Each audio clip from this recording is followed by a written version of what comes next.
And I can tell you with no uncertainty that miracle cures are no laughing matter. I bid you good day, sir. Oh, Mr. Marston, good to see you. How have you been keeping? I'm well, Mr. Mr. West Dickens. Nigel West Dickens of Eastcheap, London, New Waverly, New York, and Armadillo, New Austin. At your service. At my service. At everyone's service. At the service of science, of knowledge, of life. How are your wounds? Much, much better.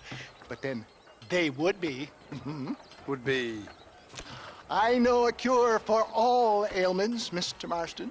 Ah, I'm sure you do. And I'm sure for just $2 an ounce, I could live forever. Oh, but for you, sir, I'd do a bulk discount rate of $1.95 an ounce, as long as you buy 100 ounces or more. That's a lot of immortality. Give it up, old man. That's Mr. West Dickens to you, boy. Give it up, old man. Listen, Marston, I'm broke, but this stuff is good. It works. I need a healthy young man like you. Come along, let's ride over to my newest customer at Ridgewood, and I'll explain while we go. Okay.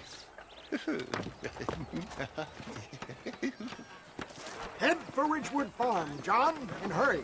There are people there in dire need of my tonic. Hello to you, sir. I heard about you, Mr. West Dickens. And I about you, John Marston. Hoodwinking the weak, gullible out of their hard-earned money. My dear boy, it is you who is gullible, if I may be so bold, for heeding such ill-informed You're scuttlebutt. as full of wind as a horse with the collar. I have been blessed with the gift of language, and for that I will not apologize. But the West Dickens elixirs speak for themselves. My thousands of happy customers attest to that. If my tonic is such a sham, how do you explain the fine fettle in which you find me? Last time you saw me, I was knocking at death's door. You should thank the doctor for that. I reckon you were acting it up worse than it was. Act I can, John. A more convincing Othello there has never been, and so shall you, a fair Iago or Cassio make. I don't like the sound of this. Showmanship, John. The flourish, the bow. We are operating in a competitive marketplace. Our product must stand out. And how does this involve me? We're going to use your God-given talents to our advantage. I'm really starting to regret I'll drop this. you off at the outskirts of Ridgewood. That way, it won't look like we came together. Once I'm set up, saunter nonchalantly into the crowd that is sure to be forming. Eventually, I will call you up to try my tonic.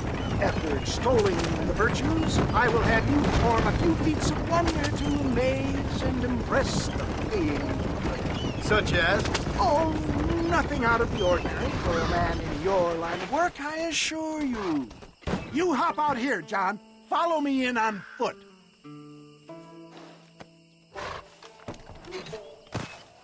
See you shortly, and remember, showmanship.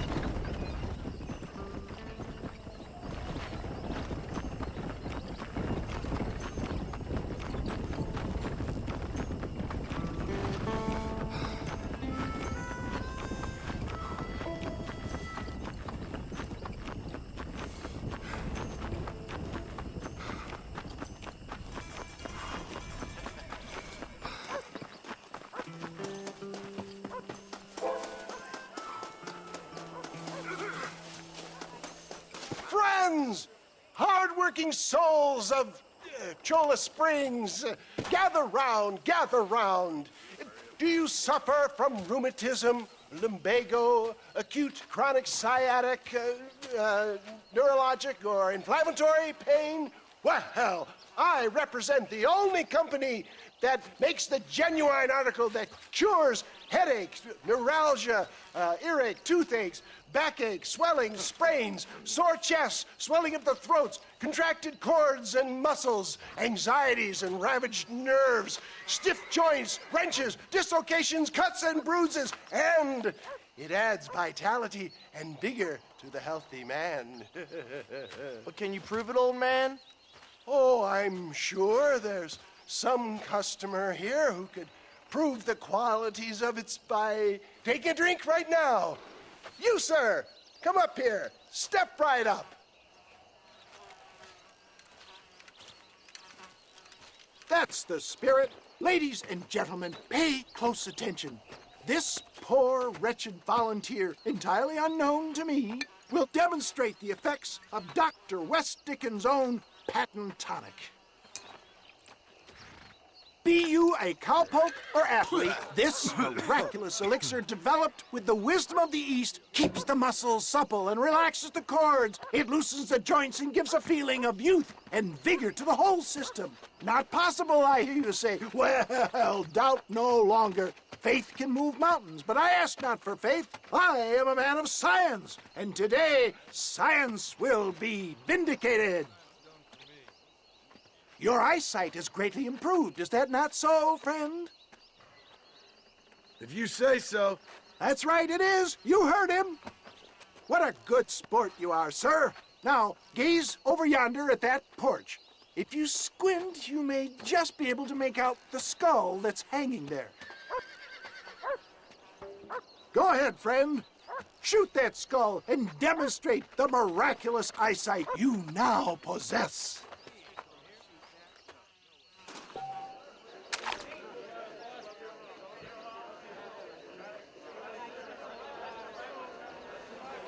Remarkable!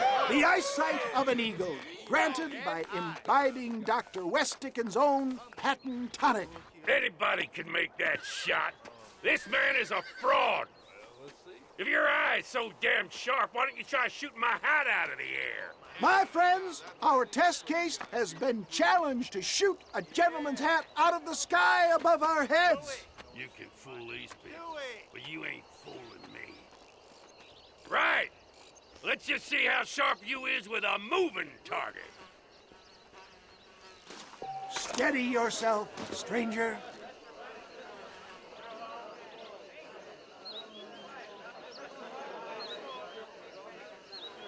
I thought we was here to see. Have you ever seen such an eye? Behold the power of the elixir, plucked out of the sky. Hey! Hey! What? You think you can put a hole in a man's hat and just walk away, do you? Hey, it don't work like that. Come on! Are you a man or not? A challenge of battle has been offered to our volunteer. Look at him! The tonic is coursing through his veins! Come on, let's make this. You're weak. The miracle tonic!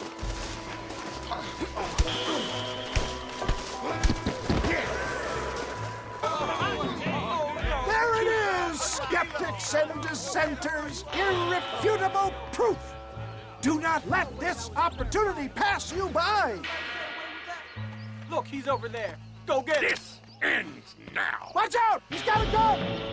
Who the hell do you think you are? You ain't leaving here alive.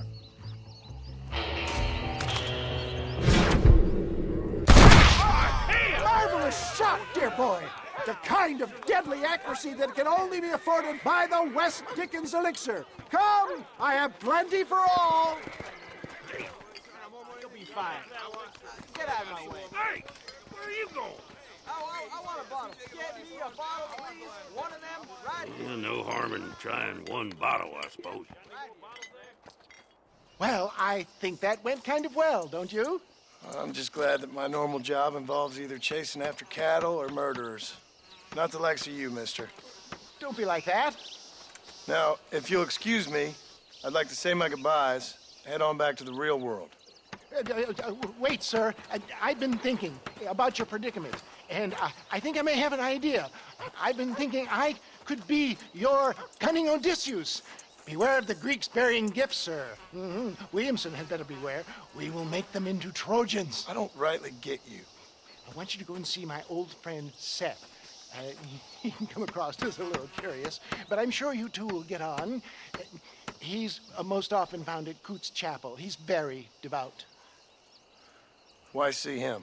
Because between him and me, we can get those gates to open for you, and you can walk right in, just like in Homer's great Trojan yarn!